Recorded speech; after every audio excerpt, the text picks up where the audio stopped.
번째 주제가 요거예요. 공인중개사라는 직업에 대한 전망에 대해서 이야기를 해보도록 하겠습니다.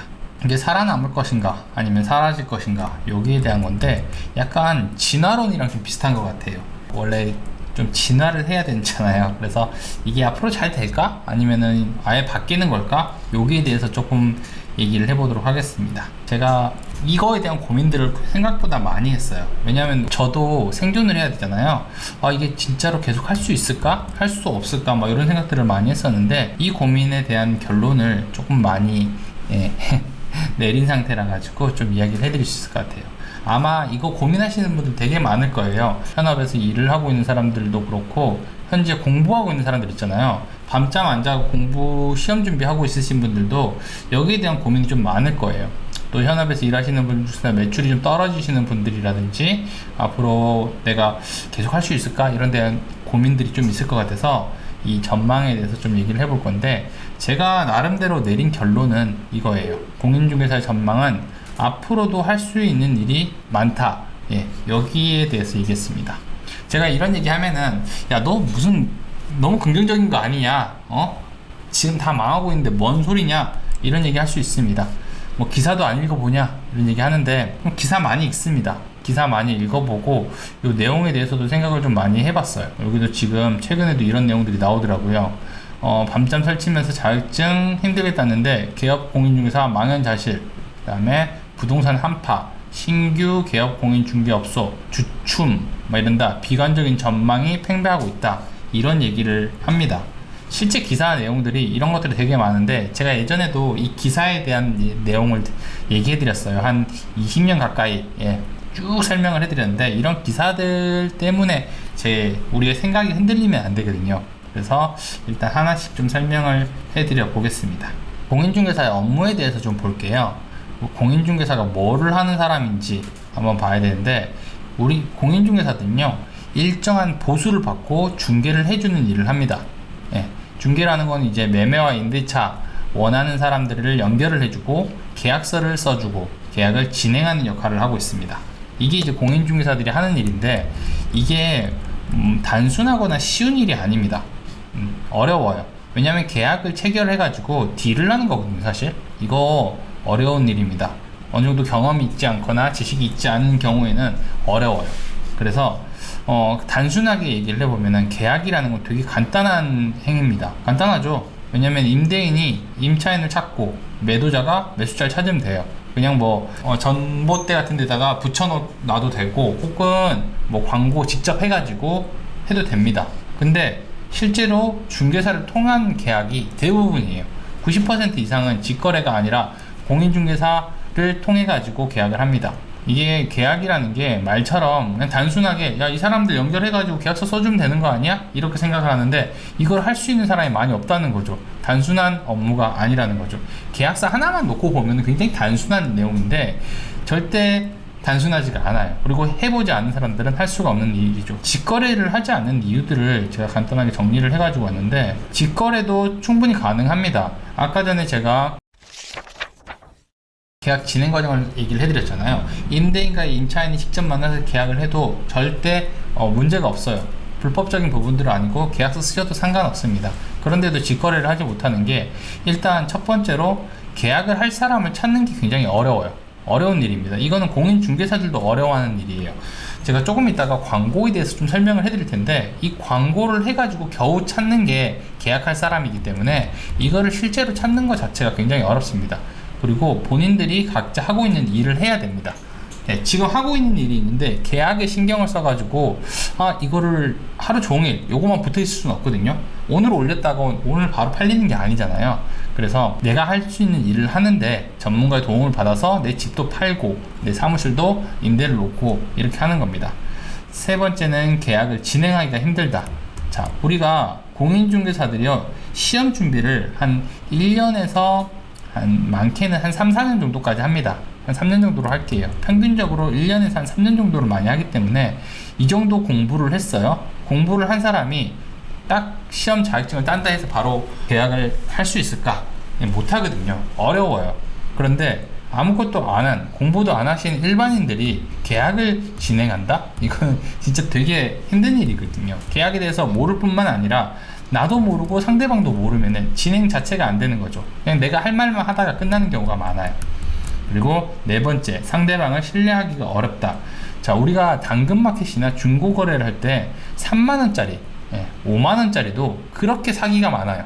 돈만 보냈는데 막 벽돌 보내고, 이런 거 있잖아요. 막 이어폰을 샀는데 콩나물 보내주고, 이런 것들 되게 많기 때문에 상대방을 신뢰하기가 어렵습니다. 실제로 이런 사기를 하는 사람들도 많고, 문제가 일어나는 경우가 많기 때문에 사실 직거래는 거의 하지 않죠. 그리고 다섯 번째, 기본적으로 계약을 안전하게 하고 싶다. 전문가를 통해서 확실하게 좀 검증을 받고 계약을 하고 싶다는 게 심리가 깔려있기 때문에 직거래는 거의 일어나지 않습니다. 아무리 직거래가 활성화된다 이런 얘기를 많이 하겠지만, 공인중개사가 없어진다 얘기하겠지만, 제가 봤을 때는 이 형태, 그러니까 계약의 그냥 기본적인 형태로 이루어질 수 있는 건 아닌 것 같아요, 부동산은.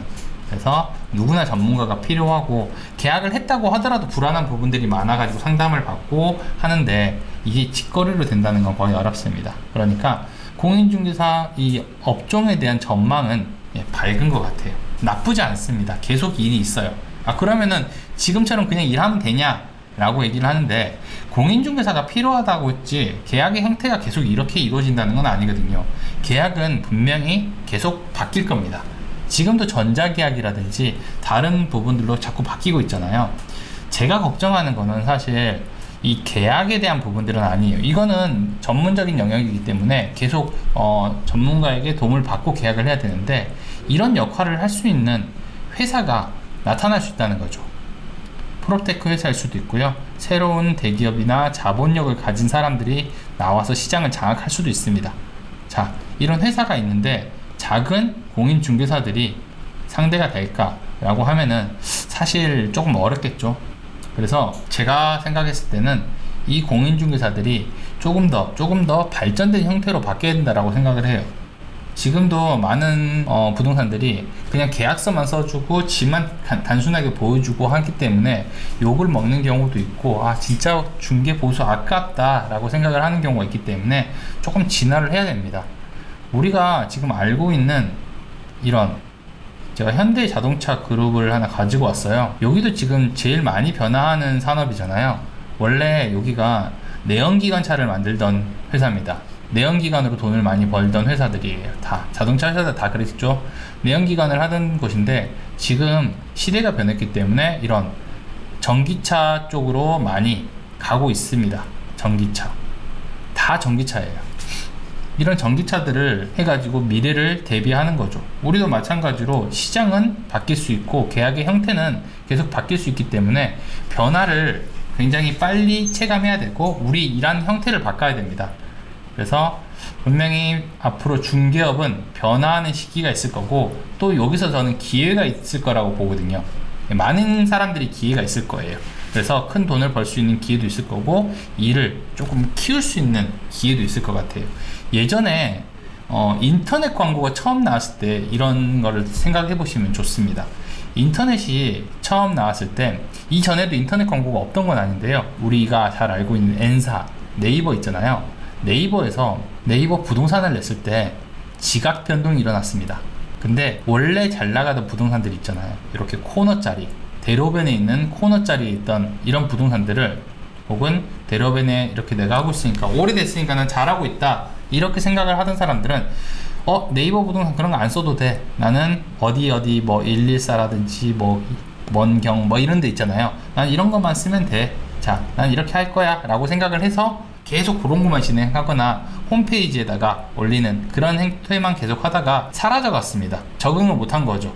시대가 바뀌면서 적응을 했던 부동산들은 살아남았지만 못했던 사람들은 자꾸 뒤로 밀려났고, 나중에라도 적응을 해가지고 다시 또 손해를 복구하고 막 이런 시절이 있었거든요. 앞으로도 이런 변화가 있을 거라는 거죠. 이 네이버 부동산 뿐만이 아니라요, 한 번 더 있었어요. 우리가 지금 많이 쓰고 있는 앱들 있잖아요. 빵이랑 다방 같은 경우에도 얘네가 처음 나왔을 때 대부분 부동산들이 한 80%, 기존 부동산들 중에서 80% 부동산들이 이걸 안 썼습니다. 비쌌거든요. 네이버로도 잘하고 있는데 내가 이걸 왜 써? 돈을 주면서. 저거는 금방 사라질 거다. 찻잔 속의 태풍이다. 이런 식으로 얘기를 했습니다. 이 안에서만 찰랑거리는 거지 결국에는 없어질 거다. 결국엔 네이버로 다시 돌아올 거다 라고 생각을 해서 한참 안 썼어요. 거의 한 2년 가까이 안 썼던 것 같아요, 사람들이. 근데 이 사이에 판도가 아예 바뀐 거죠. 특히 빌라라든지 원룸, 오피스텔, 빌라 이쪽은 거의 다 앱 쪽으로 바뀌었습니다. 젊은 사람들은 이 변화에 굉장히 빨리 적응하기 때문에 시장 자체가 변화한 거죠. 그래서 제가 아까 얘기한 것처럼 변화는 분명히 또 생길 겁니다. 그리고 기회가 또 생길 건데 이거를 준비하고 있어야 돼요. 지금 가장 많이 보이는 거는 아마도 영상이라든지 AI 기술일 것 같아요. 그래서 이런 형태가 우리가 빨리 적응을 해가지고 바뀌게 되면은 좋은 기회가 될 수도 있지만 어떻게 보면은 변화는 분명히 일어날 거라고 생각을 하기 때문에 좀 준비를 해야 됩니다. 중개업의 전망은 앞으로도 뭐 할 수 있는 일이 점점 많아질 거다. 점점 다양해질 거예요. 일의 형태가 다 바뀌고 계약의 형태가 바뀔 겁니다. 근데 그렇다고 하더라도 변화는 분명히 있을 거고 그 사이에 기회가 있을 거다. 저는 이렇게 보고 있습니다.